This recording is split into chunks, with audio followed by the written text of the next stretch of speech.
Every hunter knows not every trip ends with a harvest.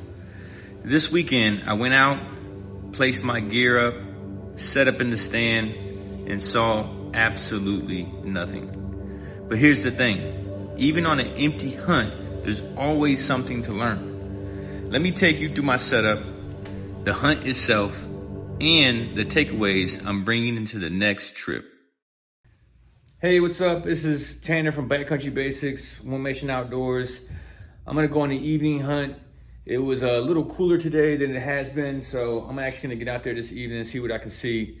I'm not using a saddle this time. I'm gonna use a climber, and I'm gonna take you on the hunt with me. And I'm also gonna show you a couple things that I take in my hunting bag along with me pretty much every time.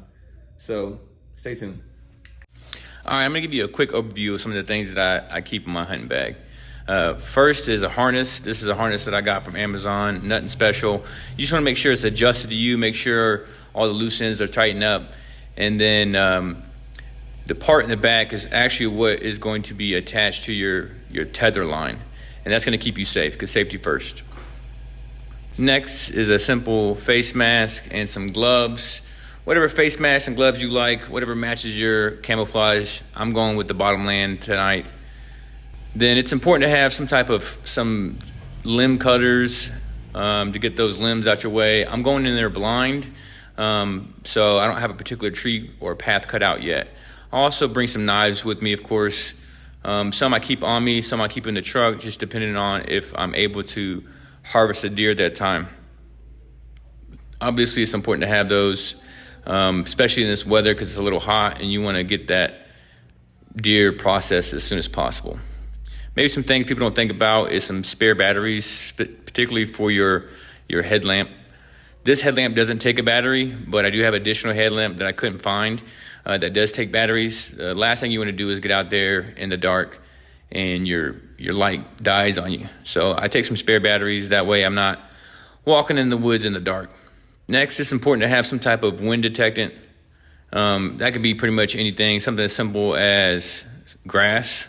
I always have my rangefinder on me and my binos. When I get in a tree, I kind of just range a couple of things out. That way I know what that range is when a deer comes by. It's important to have some type of scent blocker. I use Scent Thief and Nose Jammer. They work pretty well, and they're pretty affordable as well. All right, so here's my complete setup for everything when I get out there in the woods. Again, I try to keep as light as possible.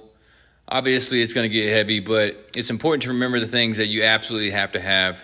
Whatever additional stuff you want to add, by all means add. I'll have links in the description to some of this stuff. My goal is to be as frugal as possible.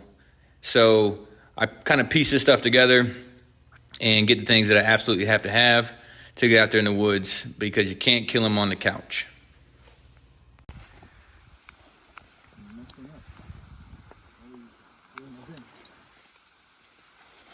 Hey, we just got to our spot.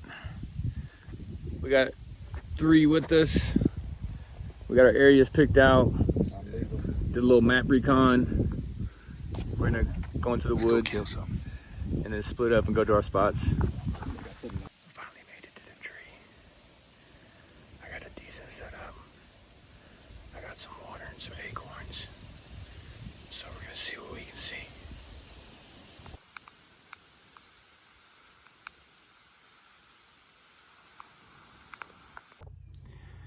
So this is obviously the next day, and I'm kind of doing the walk of shame here, but it's gonna be just fine. So I set for about, I don't know, 4 or 5 hours. The weather was a little warmer than I would like. However, I try to put myself in the best location possible. So some of the things that I typically look for is cover, feed, and water. Also trails, and we kind of use the terminology poos, paths, and habitats. Just keep your eyes out for those type of things. Unfortunately, the woods were pretty quiet. I did have some water to my back.